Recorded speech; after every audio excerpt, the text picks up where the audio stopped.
Hello అందరికీ welcome back to KK collections. ఈరోజు వీడియోలో మీకు కేకే స్పెషల్ దమ్ బిర్యానీ చూపించబోతున్నానండి. ఫస్ట్ మనం బిర్యానీ అంటేనే ఫ్రైడ్ ఆనియన్స్ ఫస్ట్ మనం ఫ్రై చేసుకుని పక్కన పెట్టేసుకుందామండి. 2 పెద్ద పెద్ద ఉల్లిపాయలు సన్నగా తరుక్కున్నానండి, ఆయిల్లో ఫ్రై చేస్తున్నాను అనమాట. ఈ 2 పల్లీలు తీసుకున్నాను. ఇవంతా చెప్పటం నాన్ సెన్స్ అని చెప్పి ఇట్లా డైరెక్ట్గా చూపిస్తున్నాను మీకు. పక్క పొయ్యి మీద ఇంకొక ప్యాన్ పెట్టానండి. ప్యాన్లో నేను చికెన్ కర్రీ వండబోతున్నాను. మీకు ఈరోజు నేను మొత్తం 3 డిషెస్ చేసి చూపిస్తాను అన్నమాట. చికెన్ కర్రీ చేయటం కానివ్వండి, లేదా బిర్యానీ చేయటం కానివ్వండి, కట్టా చేయటం కానివ్వండి, అందరికీ వచ్చిన ప్రాసెసే. బట్ ఏంటంటే నేను కొత్తగా నేర్చుకునే వాళ్ళకి యూస్ఫుల్ అయ్యేలాగా చెప్తున్నాను. పక్క ప్యాన్లో మనకి ఫ్రైడ్ ఆనియన్స్ చక్కగా ఫ్రై అయిపోయాయండి. ఫ్రైడ్ ఆనియన్స్ ఎప్పుడు కూడా మనం లైట్ బ్రౌన్ కలర్లోనే తీసేసుకోవాలి. కొంచెం బ్రౌన్ ఆయిల్లోనే అయ్యింది అంటే మనం తీసేటప్పటికి ఇంకా బ్లాక్ కలర్లోకి వచ్చేస్తాయి. అవి చూడటానికి కూడా పెద్ద బాగోవు, టేస్ట్ కూడా బాగోదు. అవి మళ్ళీ చక్కటి మంచి కలర్ బ్రౌన్లోకి వచ్చేస్తాయి. ఈ కడాయిలోనే నేను బిర్యానీ మసాలా చూపిస్తున్నానండి మీకు. ఈ బిర్యానీ మసాలా ఈ ఆయిల్లో వేసేసుకుందాము. ఇవి చక్కగా ఫ్రై అయిపోయిన తర్వాత మనం ఇందులో చికెన్ వేసుకుందామండి. బిర్యానీ కోసం చికెన్ అవి లెగ్ పీసెస్ కొంచెం పెద్దగా ఉంటే మనం ఇట్లా ఘాట్లు పెట్టుకున్నట్లయితే మసాలా అంతా కూడా లోపలికి వెళ్తుంది అనమాట. చక్కగా కూడా ఫ్రై అవుతాయి. నేను 1 కిలో చికెన్కి మీకు మెజర్మెంట్స్ అన్ని కూడా చూపిస్తున్నానండి. ఒక కప్పుకి 1 కప్పు అన్నట్లు కాకుండా నేను చూపిస్తున్న విధానంగా మీరు ట్రై చేసినా కూడా చాలా బాగుంటుంది. రెగ్యులర్గా మీరు చేసే బిర్యానీకి దీనికి ఏంటంటే డిఫరెన్స్, కొంచెం ముస్లిం బిర్యానీ టైప్లో ట్రై చేస్తాను అనమాట నేను ఎప్పుడు కూడా. అలాగే మన గోదావరి టచ్ కూడా ఉంటుంది, పశ్చిమ గోదావరి టచ్ కూడా ఉంటుంది అనమాట. బట్ అవుట్కమ్ మాత్రం చాలా బాగుంటుందండి. బిర్యానీ సూపర్గా వస్తుంది. ఇట్లా ఫ్రై చేసుకుంటాను నేను. బేసిక్ సెన్స్ ఉండదు మనుషుల దగ్గర. పక్క కడాయి వేడెక్కింది, నేను ఆయిల్ పోసుకున్నానండి. దీంట్లో చక్కగా 3 ఉల్లిపాయలు గ్రైండ్ చేసుకొని ఆ పేస్ట్ నేను వేస్తున్నాను అనమాట. గ్రేవీ కొంచెం ఎక్కువగా రావటం కోసం పేస్ట్ చేశాను. రెగ్యులర్గా అయితే చిన్న చిన్న పీసెసే వాడతాను, బట్ ఇప్పుడు మాత్రం పేస్ట్ చేసి యూస్ చేస్తున్నాను గ్రేవీ ఎక్కువ రావటం కోసం. ఎవరితో మాట్లాడుతున్నావో తెలిసే మాట్లాడుతున్నావా? బిర్యానీకి చికెన్ కర్రీకి మీరు కన్ఫ్యూజ్ అవ్వద్దు. నేను దేనికి దానికే విడివిడిగా చెప్తున్నాను, కొంచెం క్లారిటీగా చూడండి. ఎక్కడ కూడా చిల్లీస్ యూజ్ చేయలేదండి.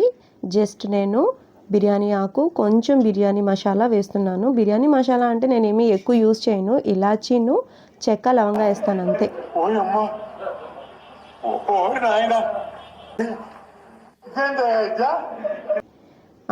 అవి వేసేసి చక్కగా ఫ్రై చేసుకోవటమే. చక్కగా ఇట్లా ఫ్రై చేసుకున్నాక పక్కన చూద్దాము.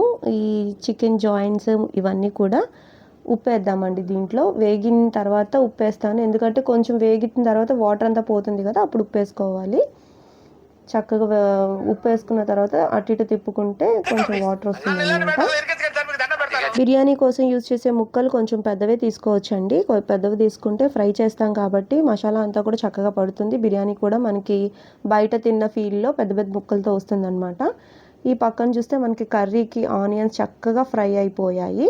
బ్రౌన్ కలర్లో రావాలండి పేస్ట్. మనకి చక్కగా బ్రౌన్ కలర్లో వచ్చేస్తే తర్వాత మనం అల్లం వెల్లుల్లిపాయ పేస్ట్ వేసుకోవచ్చు. అల్లం వెల్లుల్లి పేస్ట్ మాత్రం నేను ఎప్పటికప్పుడే దంచుకుంటానండి.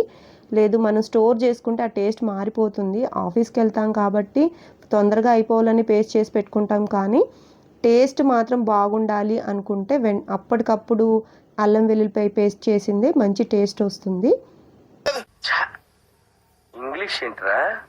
మీకు నేను చూపించిన అల్లం వెల్లుల్లిపాయ పేస్ట్ మెజర్మెంట్ వచ్చి 1 టేబుల్ స్పూన్ ఉంటుందండి. 1 kg చికెన్కి యూజ్ చేస్తున్నాను. నేను ఇక్కడ స్కిన్ లెస్ చికెన్ తీసుకున్నాను. చిన్న చిన్న పీసెస్ వచ్చి కర్రీ కోసం చేయించామన్నమాట. చక్కగా ముక్కలన్నీ కూడా నీట్గా కడుక్కున్న తర్వాత వేసేసుకొని కాసేపు అట్లా తిప్పినట్లయితే అల్లం వెల్లుల్లిపాయ పేస్ట్ చక్కగా పడుతుంది అనమాట. పసుపు కొంచెం వేసేసుకొని, ఉప్పు కూడా వేసేసుకొని ఉప్పు అయితే మాత్రం నేను కల్లుప్పే యూజ్ చేస్తానండి. రెగ్యులర్గా దొరికే కల్లుప్పే యూజ్ చేస్తాను. కేజీకి ఈ మాత్రం ఉప్పు సరిపోతుందనమాట. మీ ఉప్పు కొంచెం, నా ఉప్పు అయితే చాలా తక్కువ, మేము తక్కువ ఉప్పు తింటాము. మీకు రుచికి సరిపడినంత ఉప్పు మీరు వేసుకోవచ్చు. తర్వాత కారం చూద్దామండి. కూర తిప్పుకుంటూ ఉండాలి, ఎందుకంటే మనం అల్లం వెల్లుల్లిపాయ వేసాం కదా, కొంచెం అడుగంటుతుంది. ఈ కారం వచ్చి అమ్మ వాళ్ళు పంపించారండి. కారము మసాలా కారం అంటారు కదా, అదనమాట. కొంచెం రెడ్ కలర్ ఎక్కువగా ఉంది కదా, కొంచెం స్పైసీగానే ఉంటుంది. మేమైతే రెగ్యులర్గా 2 స్పూన్స్ అయితే సరిపోతుందండి. 1 కేజీ చికెన్కి 2 స్పూన్స్ అయితే సరిపోతుంది. ఇంట్లో ఎక్కువ కారం తింటారు అనుకుంటే ఇంకొక స్పూన్ ట్రై చేయొచ్చు. నేనైతే 3 స్పూన్స్ యూజ్ చేస్తున్నాను. మీ కారానికి సరిపడ్డట్టు మీరు 2 స్పూన్స్ అయితే ఇనఫ్ సరిపోతుంది. బట్ మా వాళ్ళు కొంచెం స్పైసీగా కావాలనిపించారు కాబట్టి నేను 3 స్పూన్స్ ఆఫ్ చిల్లీ పౌడర్ వేసాను అనమాట. ఇదంతా వేసిన తర్వాత చక్కగా తిప్పుకొని ఒక 10 నిమిషాలు మనం సిమ్లో ఉంచినట్లయితే వాటర్ వచ్చి చక్కగా ఉడికిపోతుందండి చికెన్ అంతా కూడా. కొత్తిమీర కూడా కొంచెం వేసుకుందాము. ఇవన్నీ నేను కడిగి పక్కన పెట్టుకున్నానండి. కొత్తిమీర కానీ పుదీనా కానీ ఇవన్నీ కూడాను కడిగి పక్కన పెట్టుకున్నాను అనమాట. చక్కగా ఇట్లా తిప్పేసుకొని మనం మూత పెట్టేసుకుంటే ఒక 10 మినిట్స్ తర్వాత వాటర్ వస్తుంది. చికెన్ బిర్యానీ కోసం వేయిస్తున్న ముక్కల సంగతి చూద్దాము. స్లైట్గా వేగాయి కదా, తెలుస్తుందండి. గోల్డ్ కలర్ వచ్చే వరకు వేయించుకోవాలి. పద్దాక తిప్పినట్లయితే ముక్కలు డిస్టర్బ్ అవుతాయండి వేగేటప్పుడు. చక్కగా అవి బ్రౌన్ కలర్లో వచ్చేదాకా వేయించుకుంటే సరిపోతుంది. నేను ఏమీ వేయలే, ఉప్పు ఒకటే వేసాను. చూసారా, ఒక 10 నిమిషాల తర్వాత ఈ కలర్లో వచ్చాయండి. చక్కగా వేగినాయి కదా, అన్ని వైపులో వేగేలాగా ఇంకొకసారి తిప్పుకుందాము. ఇంకొక 10 మినిట్స్ వేగితే సరిపోతుంది. ఇంకొంచెం గోల్డ్ కలర్ వచ్చినట్లయితే చక్కగా క్రిస్పీనెస్ అనేది తెలుస్తుందండి. దమ్ చికెన్ చేసి ఆ వీడియో కూడా ఒకటి చేసి పెడతానండి మీకు తర్వాత. ఇదొకటి మనం అల్లం వెల్లిపాయ పేస్ట్ వేసుకుంటున్నాము. కేజీ చికెన్కి మెజర్మెంట్ ఇందాక చేయించాను కదా, అట్లా 1 టేబుల్ స్పూన్ అయితే సరిపోతుందండి. ఎందుకు లేట్గా వేసాను అంటే మనకి చికెన్ ఏగేలోపు అల్లం వెల్లుల్లిపాయ బాగా మాడిపోయి గిన్నెకంతా పట్టేస్తుంది అనమాట కడాయికి. సో నేను కొంచెం చికెన్ వేగింది అని అనుకున్నాక అల్లం వెల్లుల్లిపాయ పేస్ట్ వేసుకున్నాను. మళ్ళీ కూడా వేగింది కాబట్టి 2 జేబుల్లో చేతులు పెట్టుకుని నడుచుకుంటూ వెళ్ళిపోతున్నాను. నేను ఎక్కడికి వెళ్తాను కూడా నాకు తెలియదు. పచ్చివాసన అనేది పోతుందండి. చక్కగా పుదీనా వేస్తున్నాను. ఇది బిర్యానీ కర్రీ కాబట్టి నేను పుదీనా ఎక్కువ వేస్తున్నానండి. అదే చికెన్ కర్రీ మనం వైట్ రైస్లో కనుక్కుంటే ఇంత పుదీనా యూజ్ చేయకూడదు. బిర్యానీ కోసం వేస్తున్నాను కాబట్టి ఎక్కువ వేస్తున్నాను అనమాట. పుదీనా కానివ్వండి, కొత్తిమీర కానివ్వండి, ఇదంతా ఎక్కువ వేస్తున్నాను. ఇది చికెన్ కర్రీ అండి, మన చికెన్ కర్రీ. చక్కగా వాటర్ అంతా కూడా వచ్చేసింది. నేను ఈ మసాలా చూపిస్తున్నాను కదా, ఈ మసాలా గురించి మీకు ఎక్స్ప్లెయిన్ చేస్తాను. నేను ముందే తీయాలి, బట్ మీకు ఇప్పుడు చెప్తాను. నేను వేసింది పొడి మసాలా అనమాట. పొడి మసాలా కోసం నేను తీసుకునేవి లవంగాలు 8 లవంగాలు తీసుకున్నానండి. చెక్క, దాల్చిన చెక్క, ఇట్లా రౌండ్ షేప్లో తిరిగింది అయితేనే, గట్టిగా ఉండే ఈ చెక్క అయితేనే ఒరిజినల్ అంటండి. ఈ మధ్యనే నాకు కూడా తెలిసింది.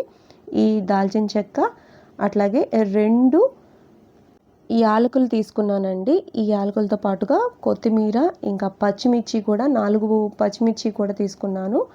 అట్లాగే ధనియాలు, పచ్చిమిర్చి కూడా నేను ఇట్లా ముందు చెప్పా కదా, పేస్ట్ చేసినప్పుడు పచ్చిమిరపకాయలు వేయలేదని. ఇప్పుడు ఈ మసాలాలో నేను పచ్చిమిరపకాయలు యూజ్ చేశానండి.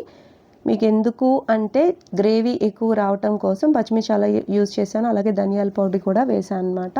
బిర్యానీ చికెన్ ఫ్రై అవుతుంది కదండి, చక్కగా ఫ్రై అయిపోయింది. ఇప్పుడు నేను కర్డ్ యూజ్ చేస్తున్నానండి. పెరుగు ఇది చక్కగా చిలికి వేసాను అనమాట. ఈ పెరుగు 1 టీ గ్లాస్ పెరుగు వేసాను. ఇప్పుడు కారం వేస్తున్నాను. పెరుగు ఎందుకు యూజ్ చేశానో మీకు చెప్తాను. కారం కూడా మనకి రుచికి సరిపడినంత వేసుకోవచ్చు. 1 స్పూన్ సరిపోతుంది. మా వాళ్ళు కొంచెం స్పైస్ తింటారు కాబట్టి 1.5 స్పూన్ వేసాను. చక్కగా తిప్పేసుకుంటే మంచి కలర్ వస్తుంది. ఇప్పుడు దాకా ఉన్న కలర్ అంతా పోతుందండి. కలర్ చూడొచ్చు మీరు, చాలా బాగుంటుంది. ఎంతలా చేసినా మనం బిర్యానీ ముస్లిం వాళ్ళు చేసినట్టు రాదు అని అంటూ ఉంటారు కదా, కానీ ఈ టైప్ ఆఫ్ రెసిపీలో చక్కగా వాళ్ళ టేస్ట్ అయితే మీకు తెలుస్తుందండి. వాళ్ళు ఎలా చేస్తారు అనేది మీకు చాలా బాగా తెలుస్తుంది. ఈ పెరుగు పాలు యూజ్ చేయటం వల్లే ఆ బిర్యానీకి ఆ టేస్ట్ వస్తుంది. ఇదైతే చికెన్ కర్రీ అండి, రెడీ అయిపోయింది. పొడి మసాలా కూడా వేసేసాం కదా, డిష్ అవుట్ చేసేద్దాము.